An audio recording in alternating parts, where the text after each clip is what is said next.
আজকে আমি ambush painting করব। অ্যাম্বুশ পেইন্টিংয়ের জন্য প্রথমে নিয়ে নিতে হবে অ্যাম্বুশ, তারপর নিয়ে নিতে হবে এনকে। এনকে থেকে একটু কম পরিমাণে নিয়ে নিতে হবে বাইন্ডার। তারপর অ্যাম্বুশ, এনকে, বাইন্ডার একসাথে ভালোভাবে মিক্স করে নিতে হবে। ভালোভাবে মিক্স করে নেওয়ার পর যে কালারটি ব্যবহার করা হবে সেই কালারটি অল্প পরিমাণে দিয়ে দিতে হবে।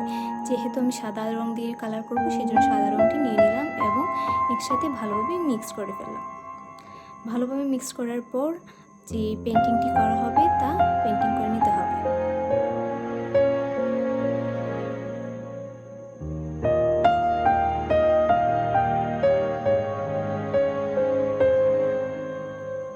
এখন আমার পেন্টিং কমপ্লিট, তা ভালোভাবে শুকিয়ে নিতে হবে 2 দিনের মতো।